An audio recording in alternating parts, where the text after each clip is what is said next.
Fala pessoal, sejam todos muito bem-vindos a mais um SaraCast, nosso encontro semanal aqui na BMC News com grandes nomes do mercado, personalidades, né, empreendedores que estão transformando esse país. A gente está aqui com o Carlos Holtz, é isso mesmo? Acertei? É isso. O sobrenome?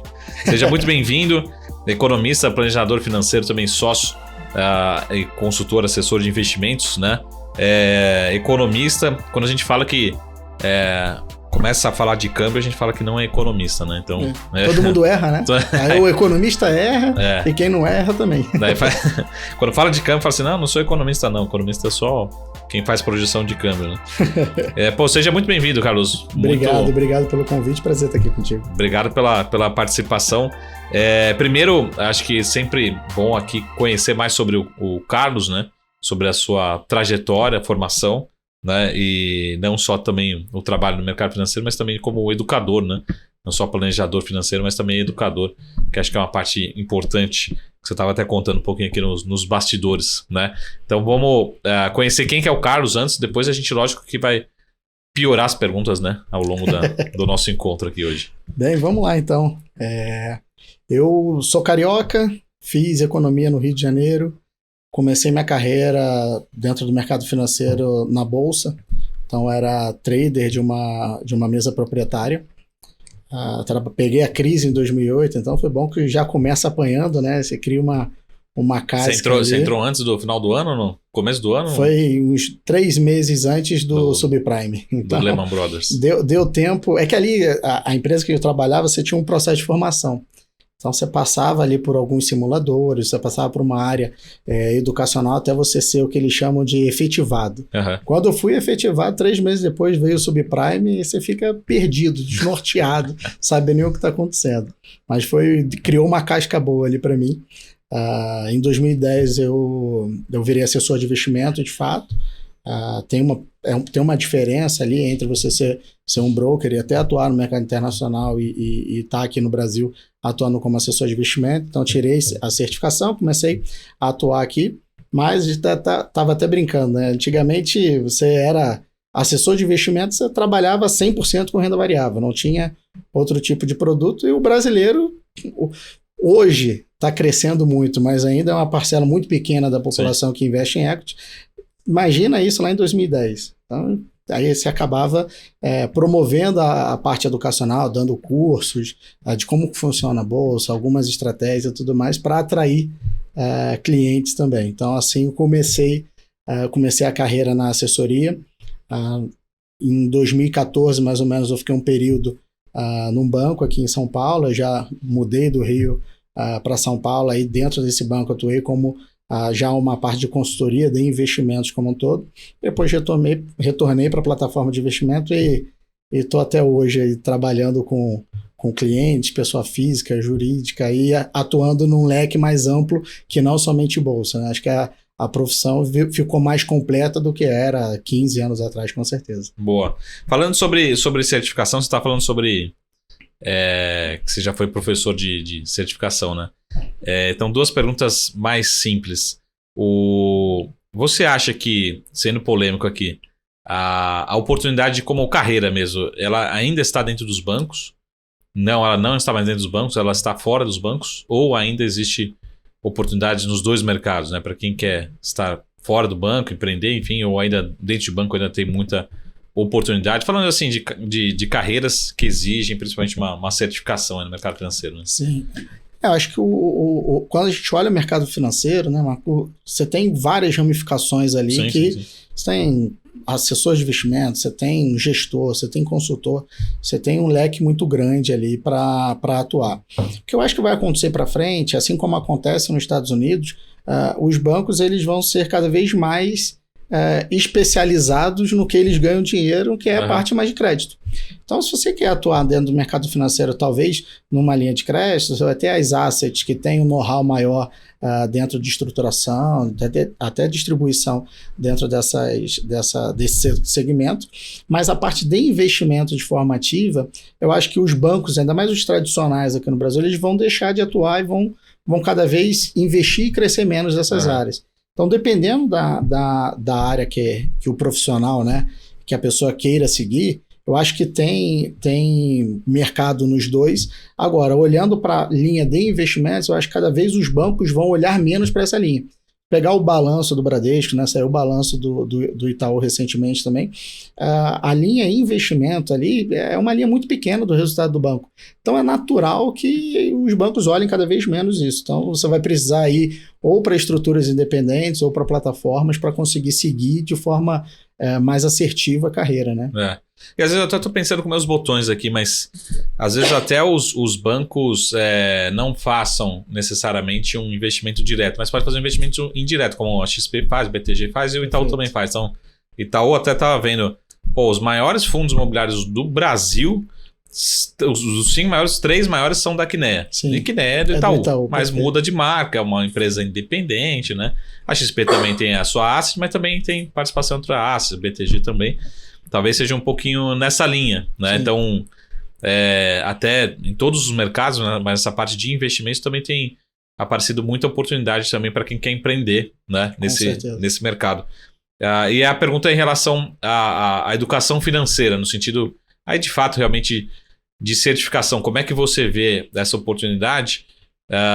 Porque a gente fala assim, mas sempre aquela dúvida, mas eu dependo de bolsa, né? A bolsa ela sobe, desce, sobe, desce, sobe, desce e sempre está no mesmo patamar, né? 115, 120 mil pontos, né? Juros altos, será que dificulta, facilita? Como é que você vê, antes da gente entrar no cenário macroeconômico, né, que é o debate hoje, mas como é que você vê esse desafio de empreender ou trabalhar no mercado financeiro dentro do cenário econômico brasileiro, América Latina, que não é lá muito fácil, né? A pessoa que empreende no Brasil, ela vira empreendedor em qualquer lugar do mundo. Bota muita gente no bolso aí e vamos lá.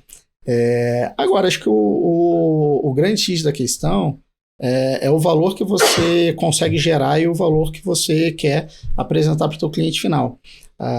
Então, vou trabalhar de bolsa.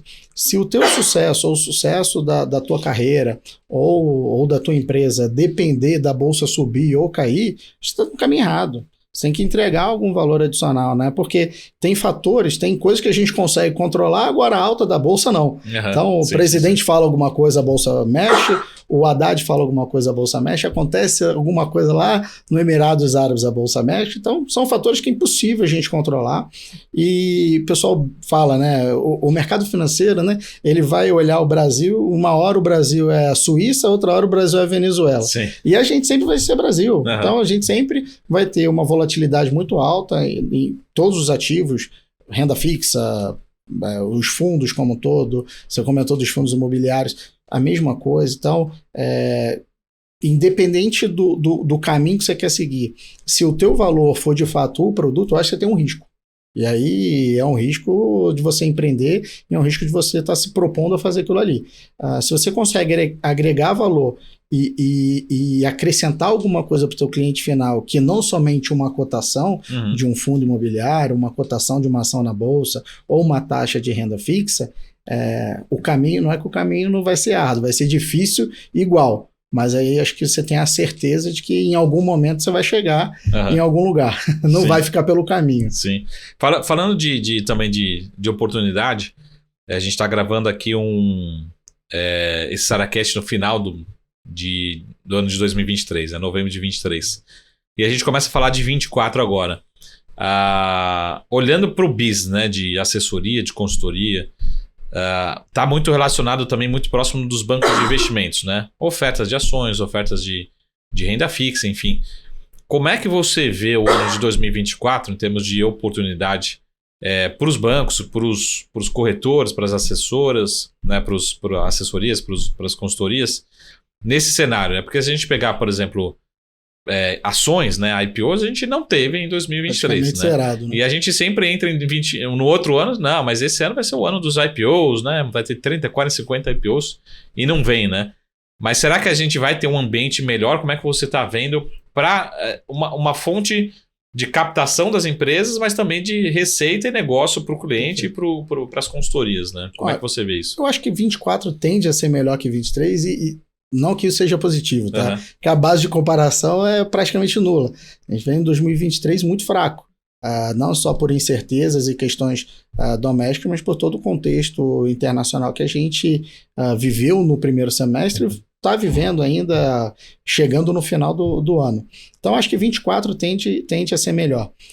Com relação à geração de negócios como um todo, eu acredito que a gente possa ter um 24 mais forte a partir do momento em que o mercado internacional ele deu uma respirada, né? Se ele ficar flat para a gente já está ótimo, se não estiver pegando fogo já está valendo. E também para o mercado brasileiro, o cenário externo está muito positivo, também não é tão bom, porque o fluxo de dinheiro acaba indo para lá. Então eu desenho um 24, acho que o mercado 24 vai ser, globalmente falando, um ano de ajuste, né? A Europa, Estados Unidos, a própria China ajustando um pouquinho ali, Europa, Estados Unidos ajeitando a inflação, talvez ali terminando o ciclo de alta, iniciando provavelmente um ciclo de queda, então vai estar numa linha intermediária. Se o cenário doméstico não atrapalhar muito, você começa a ter muita geração, não só em bolsa, mas voltam a ter ofertas de fundos listados imobiliários, por exemplo, própria parte de dívida também, porque aí você tem um custo, tem o Copom podendo cortar mais a Selic, talvez, do que o mercado está desenhando agora, isso fomenta cada vez mais a indústria de crédito também. Então, se a gente fizer o dever de casa e não arrumar muita confusão doméstica, eu acho que o contexto externo tende a jogar um 24 mais, vamos pensar assim, mais ativo. Porque também, Marcos, assim, a gente vem de praticamente 4 anos complicados para o mercado financeiro, né? A gente talvez terminou ali 2019, iniciou 20, janeiro, fevereiro, com muito otimismo em todas as linhas. O pessoal estava otimista com bolsa, otimista com renda fixa, mesmo a renda fixa trabalhando numa linha ali próxima de 4%. Então era todo mundo muito otimista e comprador. Veio a pandemia, né? O mundo ficou disfuncional e a gente teve praticamente 20, 21, 22 e vamos encerrar 23, que foram praticamente 4 anos extremamente desafiadores para o mercado financeiro como um todo. Né? A pessoa que tinha dinheiro em bolsa está complicado, em fundo imobiliário está complicado, em renda fixa está complicado, em inflação complicado, talvez ganhou dinheiro numa janela, mas está complicado. Então acho que esse final de 23 está sendo de ajuste, acho que o mercado está corrigindo alguns excessos ali e passa a ter um espaço, passa a ter um mercado mais leve para voltar a se movimentar em 24. Começando só para ir de fora para dentro, né? O famoso top-down. Muita gente, a gente está passando por tentando ler a notícia positiva, né? A gente teve um payroll, um dado de emprego bastante fraco, né, nos Estados Unidos, nessa última leitura. E aí, lógico, a gente olhando um pouco para juros. Mas isso também reflete a possibilidade de uma recessão nos Estados Unidos. Como é que você está vendo esse cenário de inflação ainda, de certa forma, para um padrão americano ainda alta, mas com a possibilidade de recessão, né? Alguns falando que os Estados Unidos já entrou em recessão, alguns falando que a recessão pode ser forte, enfim. Como é que isso demanda preocupação, né, para o investidor como um todo? Para o investidor, digo, um investidor que tem uma alocação internacional, tem uma ação lá fora, tem um bond lá fora, como é que pode se comportar dentro desse cenário aí mais adverso, né? Uma coisa que a gente conversa interna é que o Brasil não é uma ilha. Então, por mais que dentro de casa, no relativo, a gente esteja ainda talvez ok, a gente precisa de um cenário externo favorável ali. E o Banco Central americano, né, ele não é americano, ele é o Banco Central global. Então, o que o Banco Central americano fizer, provavelmente vários outros no mundo vão acabar seguindo. Teve o dado de emprego agora, e veio, talvez, que é complicado isso, porque o dado ruim passa a ser bom, né? Exato. Porque a gente está num controle, numa necessidade de inflação. Eu acho que o que chamou a atenção também foi o ajuste de 2 dados para trás, sendo corrigidos para uma economia mais calma. Então, eu acho que isso daí acaba ajudando. A gente não compra muito a ideia, a economia americana é muito forte, né? E ela depende de consumo interno. Então, ali o motor da economia americana depende propriamente dito deles mesmo. Então, eu não acho que a gente vai ter uma recessão forte nos Estados Unidos. Se por um acaso isso acontecer, seria uma surpresa para a gente. Eu acho que impacta muito o Brasil aqui também. Do lado positivo, sim, mesmo não sendo nosso cenário base, vale destacar que o mandato do Banco Central americano é diferente do brasileiro. Você tem uma preocupação com o desemprego, sim, logo você tem uma preocupação com a atividade econômica. Então, se por um acaso o Fed começar a achar que eles hoje trabalham um cenário ali de soft landing, né? Então, uma recessão ali leve ou sem crescimento. Se por um acaso isso for ajustado para uma recessão um pouco mais agressiva, muito provavelmente eles vão voltar a estimular a economia, seja por incentivo de imprimir dinheiro, e aí entra numa linha de endividamento e tal, que acabou de ser aprovado de novo o aumento do endividamento, mas você tem provavelmente o Fed acelerando ali o movimento de queda de juros. O que talvez aqui no Brasil abriria espaço para o Copom aumentar ali a intensidade dos cortes. Então, assim, é complicado analisar a economia nesse cenário, porque o que é bom para a economia passa a ser ruim para o momento, porque o momento é de controle de inflação. Então, não acho que vai ter uma recessão forte nos Estados Unidos. Se a recessão tiver 2 degraus acima do previsto, eu acho que o Fed ele rapidamente atua nos juros, como muita gente imaginou, né, sobre acho que uns 3, 4 meses atrás, quando começou a pipocar aqueles problemas dos bancos regionais nos Estados Unidos. Então, o que o mercado naquele momento imaginou? Poxa, os bancos estão quebrando, o Fed vai começar a cortar juros. E na verdade, ali o Fed respirou, falou, vamos manter, mas segurou a alta de juros. Então, eles atuam muito olhando também, não só controle inflacionário, como o Campos Neto bate muito na tecla de que o mandato dele é de controle de inflação, mas eles têm uma preocupação muito grande com geração de emprego e atividade econômica. Então, acho que a gente pode se beneficiar aqui dos dois cenários. Lógico que o cenário que poderia nos prejudicar aqui seria um cenário de uma recessão muito forte. Considerando os dados atuais e até a própria atuação do Banco Central americano, eu não acredito que isso aconteça. Falando Carlos, sobre Brasil, também, né, a gente está gravando aqui logo após a famosa super quarta, né, tanto nos Estados Unidos como no Brasil. Só que a gente teve uma leitura do Boletim Focus e também dos economistas que está contratada uma queda, né, adicional agora, só que existe uma dispersão, né, nas projeções muito grande. Tem economista falando de 9, 9,25, tem economista falando de 11, ou seja, a gente tem mais 2 cortes e para por aí, né? De novo, se você estiver escutando, ouvindo isso já em meados de 2024, vai ser um cenário completamente diferente, né? Mas como você vê isso, a sua preocupação nessa dispersão, e como isso pode gerar incerteza ou oportunidade, né? Porque vamos pegar aqui, eu vou ser bem radical, né? Quem travou um pré-fixado como eu, né, 9%, beleza, tá perdendo dinheiro a rodo, né? E vice-versa, tem muita gente falando, não, é pré, mas a curva também tá abrindo, né? Então você, tem uma oportunidade no pré agora, pode ser que sim, mas a grande discussão agora que a gente tá gravando agora, pode ser que piore ainda antes de melhorar, né? Pelo menos no curto prazo. Enfim, como é que você vê a velocidade aqui no Brasil desse corte de juros, né? Não tô falando...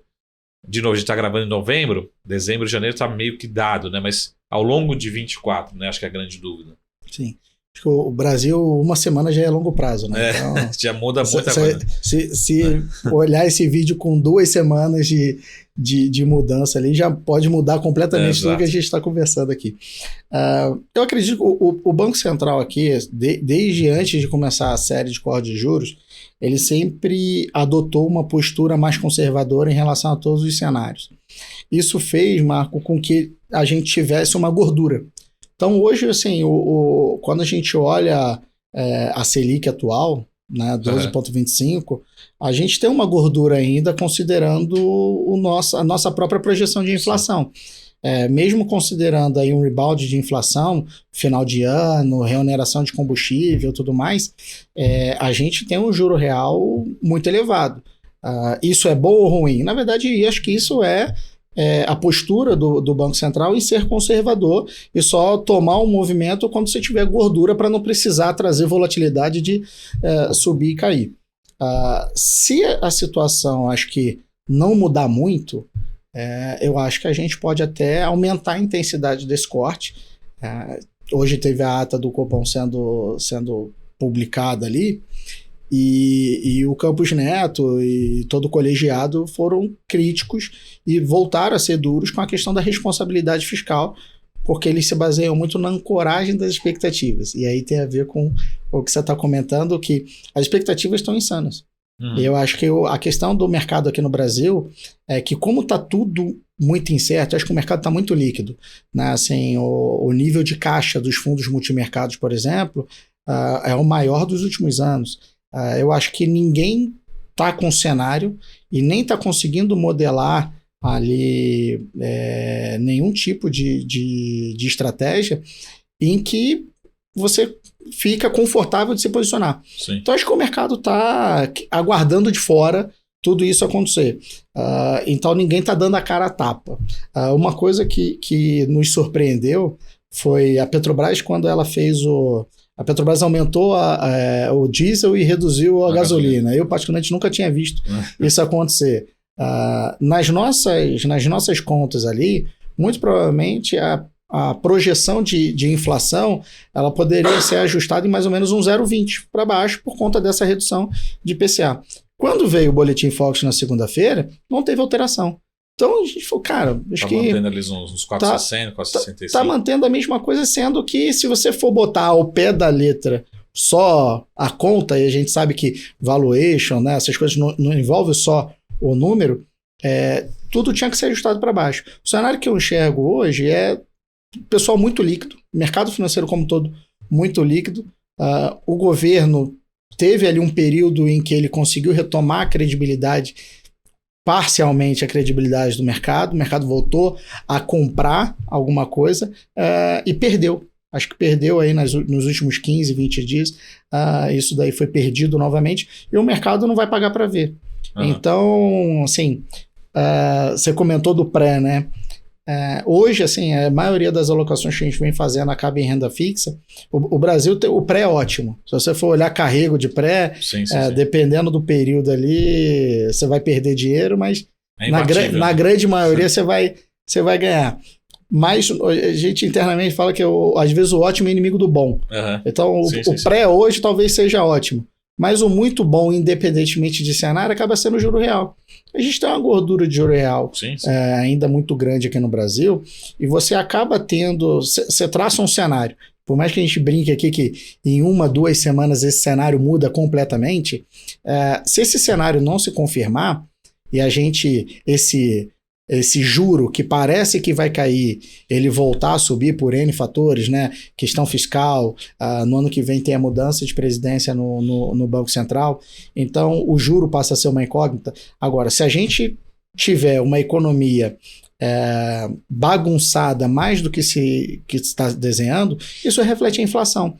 Então, acho que o IPCA+, hoje é uma forma de você se defender. Não é o ótimo, mas num cenário em que acerte ou erre, ele vai fazer o papel dele ali dentro do time, dentro da carteira do cliente, vai fazer o bom papel dele ali. Se o Warren Buffett fosse brasileiro, ele ia falar uma frase assim: nunca jogue contra a Belonga. Né? É verdade. Não é aquela frase, não jogue contra a América. Ele fala, nunca jogue contra a Belonga. Exatamente. Muito bom, Carlos. Vamos fazer um rápido intervalo e depois a gente volta aqui com mais algumas polêmicas, principalmente em termos de alocação dentro do cenário econômico. Carlos Holtz. Um dia eu acerto. Que é economista e um sócio fundadores da A7 Capital. E rapidinho a gente volta. Daqui a pouquinho. Até mais. Tchau.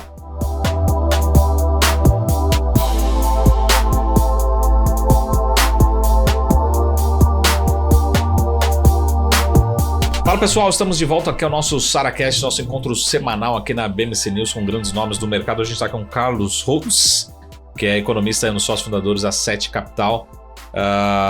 Carlos, uma pergunta que é o seguinte, primeiro, uma pergunta mais fácil. Até se falando de caixa, né? Saiu o resultado recente, inclusive, da Berkshire, a gente tá falando do Warren Buffett.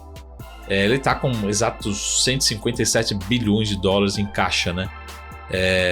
Então, assim, não é só brasileiro, não é só fundo multimercado, é o mundo inteiro com caixa, né? E aí, de duas, uma. Ou ele tá vendo alguma coisa muito ruim, porque eu lembro, até você falou, quando você entrou no mercado em 2008, o Warren Buffett, eu acho que, minha opinião, aqui entre nós, né? Ninguém tá escutando, mas eu acho que ele era mais corajoso, né? Naquele momento ele tava comprando o Citibank e tava quebrado, né? Ou ele tá vendo que talvez alguma coisa vai se estender por muito tempo, né? Por exemplo, por que o mundo de investimento, né? Private, Warren Buffett, Berkshire, todo mundo tá com muito caixa, né? O que o mercado tá vendo para ficar tão conservador com tanto caixa parado nesse momento, né? O mundo teve um gostinho de Brasil quando a inflação subiu e eles precisaram controlar a inflação com juros, né? Então, tendo dentro do mercado financeiro, o segundo gostinho de Brasil, que é olhar para dados e olhar para número e ver uma oscilação muito grande de um dado de um mês para o outro, a ponto de não se conseguir desenhar nada. Uhum. Né? Então, acho que o cenário acaba sendo esse. No caso do Buffett, sempre que você tem um aperto ali de economia americana, ele acaba sendo alguém que resgata algum grande player, né?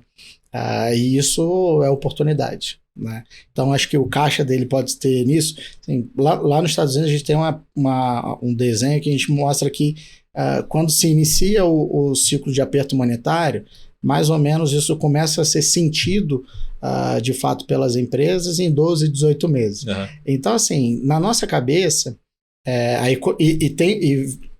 tem uma diferença, né, Marco, da economia do mercado financeiro e a economia real.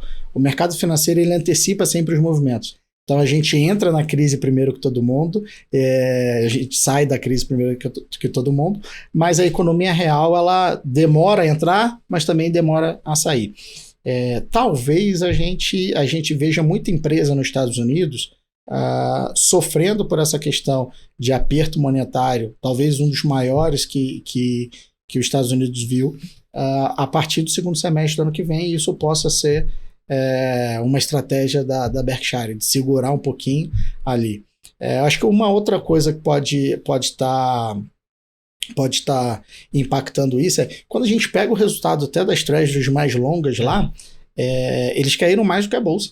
Então a Bolsa, assim, posso errar aqui um pouquinho, mas está com uma performance de mais ou menos menos 35%. Dependendo do vencimento ali do título, você tem título performando menos 55%, menos 57%. Então, de fato, tá tudo muito estranho, até mesmo para o Buffett. Uhum. Quando ele olha e fala o seguinte, calma aí, então a renda fixa está mais tenso, né, desvalorizou mais, e está com uma projeção, até fazendo uma análise com perspectiva de lucratividade das empresas nos Estados Unidos, acima do que o próprio mercado de equity. Então, isso no mínimo é um alerta ali, até para um cara como o Buffett. O maior mercado do mundo é o mercado de renda fixa dos Estados Unidos. Sim. Então, ele dita o ritmo de jogo. Uhum. Se ele tiver nessa toada, assim, até o cara mais agressivo, ele tem que ficar receoso nesse momento do que vai acontecer. Então, acho que... Mas estou contigo que eu acho que ele tá... Acho que a idade vai batendo, você vai tirando o pé do acelerador, mais né? Conservador. Exatamente. Só compra Apple, né? Fácil, né? Coca-Cola, Apple...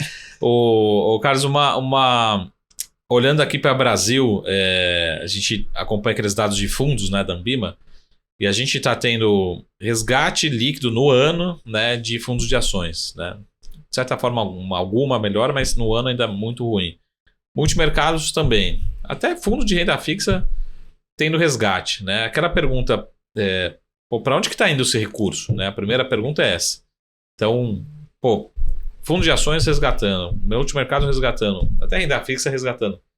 Será que está indo para debaixo do colchão? Ou seja, o que esse resgate também está vendo que a gente não está vendo? Né? Para onde está indo todo esse volume aí, né, líquido, né, net negativo na indústria de fundos? Eu acho que o mercado como um todo, assim, a gente viveu um período no mercado em que você teve destruição de valor. Não só em bolsa, isso acaba sendo um pouco mais perceptível, né? Todo dia você vê aquilo ali acontecendo. A nossa bolsa, né, como eu tô, sobe, desce, fica ali nos 115 mil pontos. Eu não gosto de usar muito o Ibovespa como uma referência pela concentração. Se você for tirar Petro, Vale ali, commodities como um todo, a destruição de valor que teve nas empresas, frigorífico, não só varejo, frigorífico, os próprios bancos como um todo, estão muito, muito, muito abaixo de uma média histórica de preço-lucro. Isso que aconteceu também com a parte de renda fixa. E o brasileiro, ele é aplicador de dinheiro, a grande maioria não é investidor. Então ele aplica o dinheiro sem entender de fato o que está acontecendo. Eventos como o evento de Americanas, o evento de Light em outras proporções, mas gerou, como eram nomes muito óbvios, isso gerou um certo receio, que eu acho que quando você está num país de juros extremamente elevado como o Brasil, o Paulo Guedes falava isso, né? As viúvas do CDI. Então o pessoal, psicologicamente falando, tinha ali o 1% ao mês sem fazer esforço. Só que o 1% ao mês, qualquer ativo mais tradicional ali, qualquer LCI, LCA, boa ou ruim, ia entregar isso para o investidor. Sim. E eu acho que o investidor, a gente estava comentando, né? 2019 o pessoal estava muito otimista, juros baixos, o Brasil a onda do juro alto no Brasil acabou. E muita gente fez essa migração, talvez numa intensidade, numa velocidade maior do que deveria e poderia, e a gente está fazendo ajuste de rota agora. Eu acompanhei um dado sobre os resgates, né, dos fundos. O brasileiro que nem, acho que eu comentei aqui, o brasileiro é aplicador. Então, por mais que você tenha um cenário de desvalorização da bolsa, a performance dos fundos de ações acompanha. Só que, se você tiver uma alocação ali de forma estratégica e correta, não é o momento de você retirar, é o momento, inclusive, talvez de você rebalancear a tua carteira, aumentando esses ativos. Só que a pessoa física, ela compra a rentabilidade. Então, o que ela faz? Ela vai comprar a bolsa quando a bolsa estiver em 150 mil pontos, e ela vai vender a bolsa num cenário como esse. Um dado que chamou muito a nossa atenção na nossa última reunião de alocação foi que o número de pessoas físicas comprando bolsa diretamente aumentou. Então, o volume negociado por pessoas físicas direto na bolsa, ele hoje já é maior do que os institucionais no Brasil. Ainda perde para o investidor estrangeiro por conta de oferta pública. Sim. Mas se você for excluir a oferta pública, ele está superando. Então, acho que isso até talvez melhore um pouquinho essa interpretação de que o brasileiro ele compra no pior cenário e ele vende num cenário pior ainda. Então, é destruição de valor de fato. Então, acho que o juro alto, a pessoa ela vai para o tradicional sem querer analisar se é bom ou ruim. Acho que o dinheiro acaba indo para lá. O que dá um conforto para a gente é esse dado da Bolsa que chamou muita atenção. A gente fica feliz, porque cada vez mais participação da pessoa física no mercado financeiro mostra a evolução, mostra o mercado se aperfeiçoando. É extremamente importante para a própria modernização do mercado financeiro, a atuação não só de players institucionais, né, mas da pessoa física também. Muito bom. Agora, assim, quando a gente... É lógico que, de novo, a gente tá gravando aqui em novembro e a gente vai chegar em janeiro, né? Aí eu me coloco também uma parcela da culpa, mas quando a gente chega em janeiro, a gente olha pros últimos 12 meses, né? A gente fala, vamos ver como é que foi o Ibovespa em 2023, como é que foram os fundos de ações em 2023, como é que foram os fundos multimercados, né? Tem uma chance muito grande de a gente chegar lá em janeiro de 2024 os fundos de ações não terem performado bem. Ou vai ser pior do que o CDI. Vai ficar aquela discussão nas redes sociais, não entrega o CDI. Os fundos multimercados também. Até porque a curva fechou, abriu, fechou. Exato. Teve gente que quis mudar de mão e tal. Mas a gente olha pelo índice lá da Ambima de Hedge Funds. Na média está indo pior do que o CDI. Perfeito. Né? Como é que você acha que vai ser o desafio da alocação dentro desse cenário que a gente entra em 2024, né? Quando a gente olhar para o histórico, né? Como é que vai ser essa disputa? Será que ainda vai continuar sendo tragado pela renda fixa, né? Ou será que o investidor vai começar a tomar, porque talvez a Selic esteja num patamar menor, né? Mas é difícil ver esse recurso vindo para multimercado e ações, tendo esse desafio, né? Esse desafio de um histórico ainda bastante difícil de performance, né? De uma forma geral, não quer dizer que tenham fundos que vão bem, que estão indo bem, mas também tem fundos que estão indo não tão bem assim, né?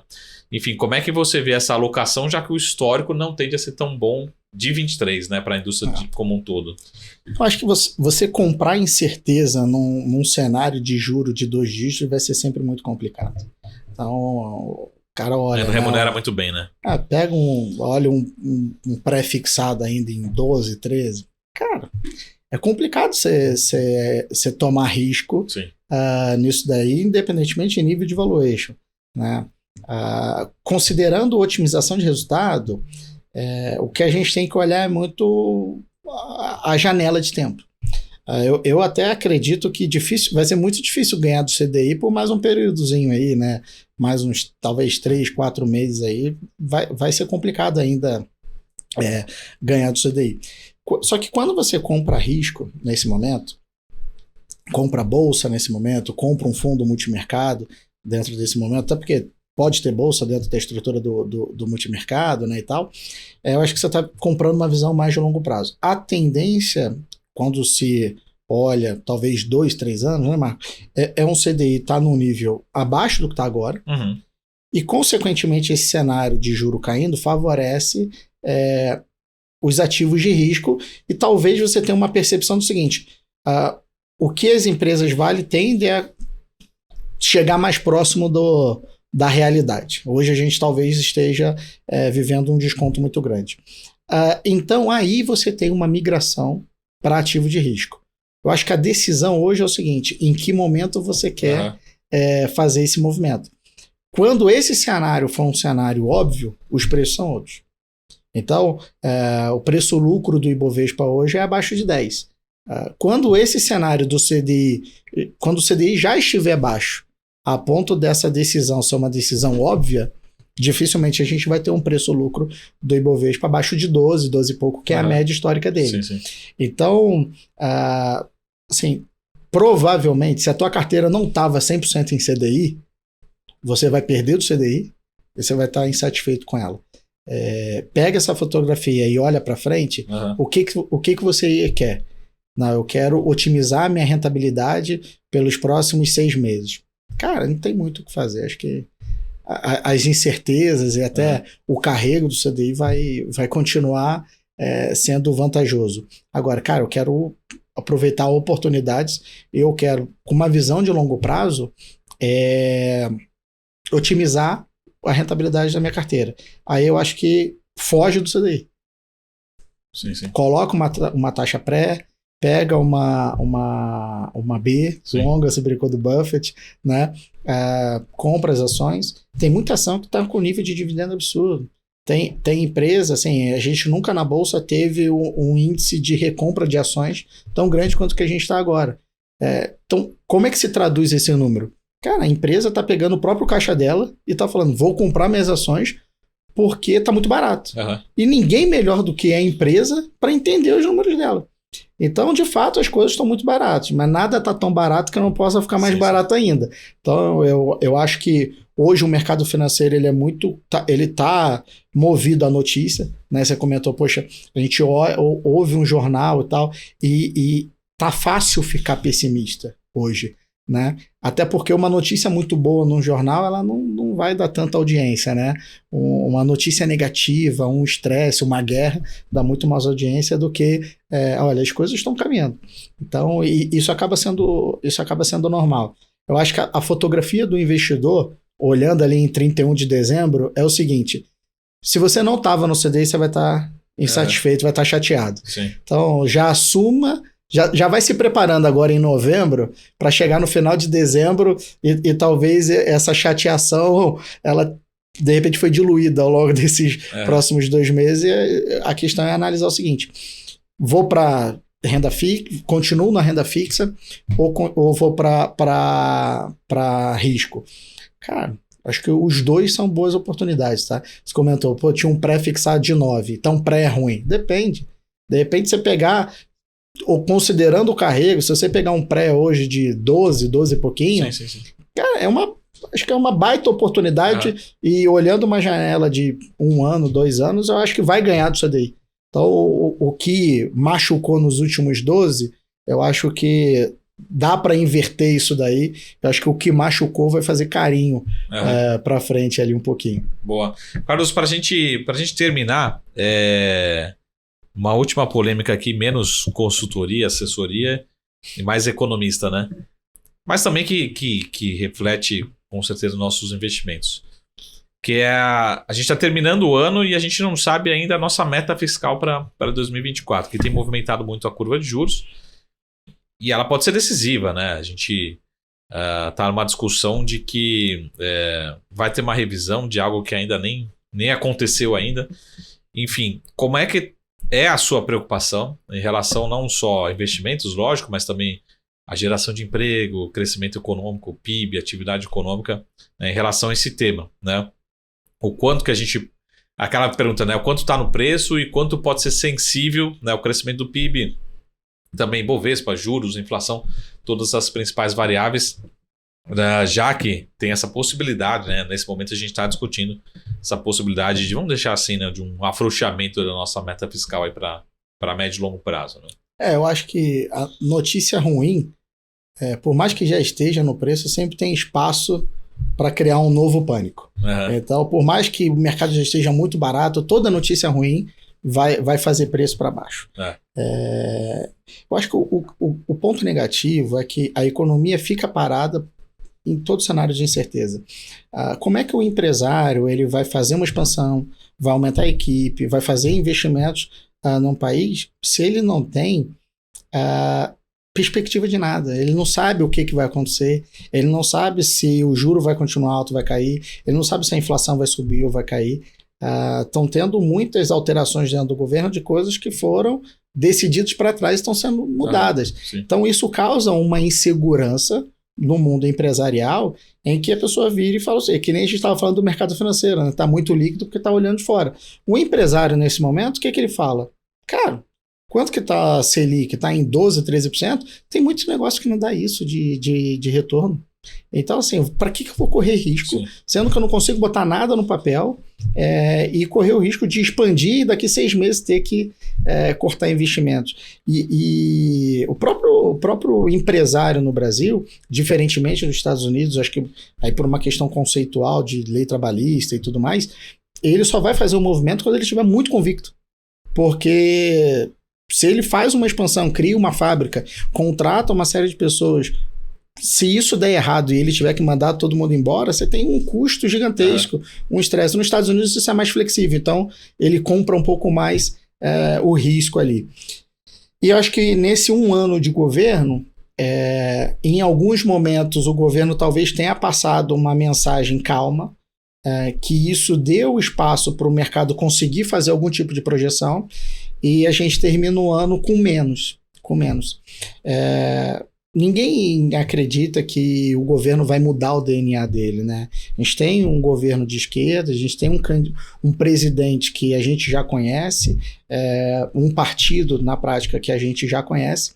Então a gente sabe que é um governo que gasta mais, que tudo isso. A questão do déficit, acho que ninguém, nem o mais otimista do mercado financeiro, imaginava que ia ser 0 para o ano que vem. A questão é que, quando o PT fala que é 0, a gente já sabe que de repente é menos 0,25 ou menos meio.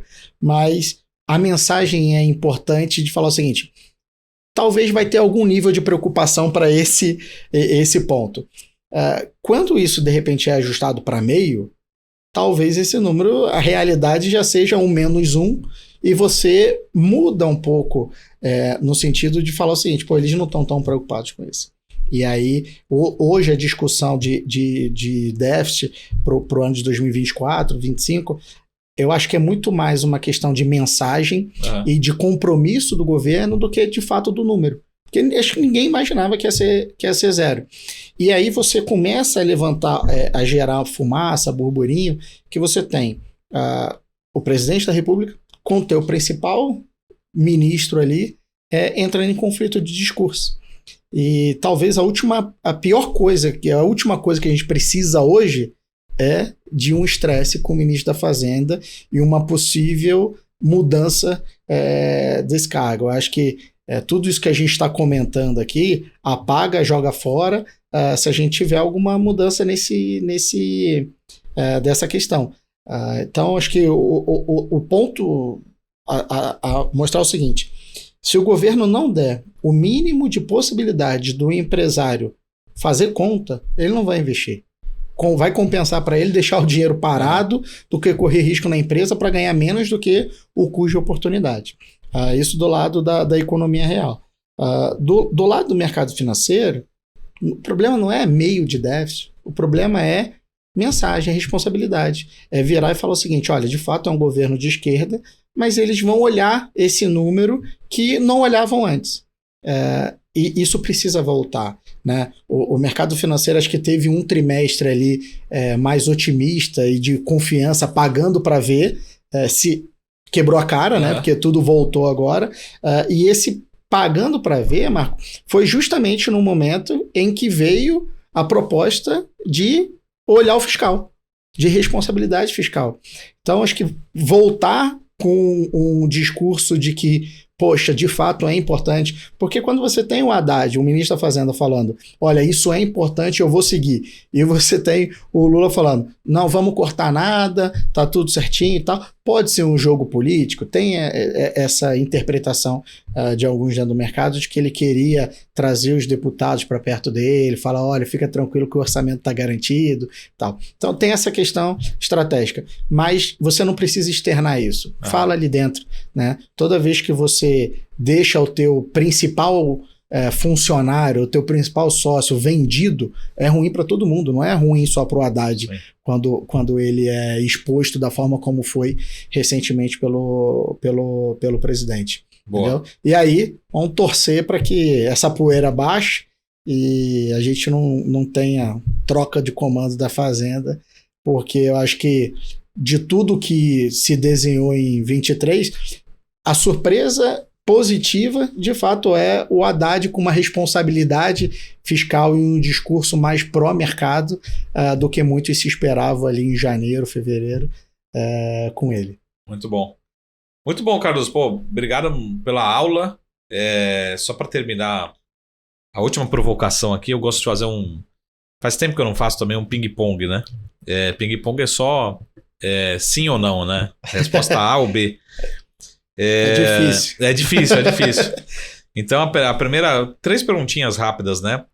E não tem justificativa, né? A primeira pergunta é: otimista ou pessimista, Carlos? Otimista. A segunda pergunta: renda variável ou renda fixa? Variável.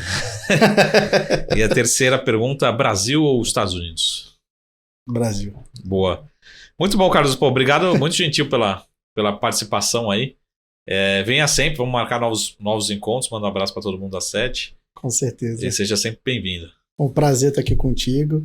É sempre uma honra estar podendo conversar um pouquinho de mercado contigo e todo mundo de casa. Obrigado mesmo. Muito bom.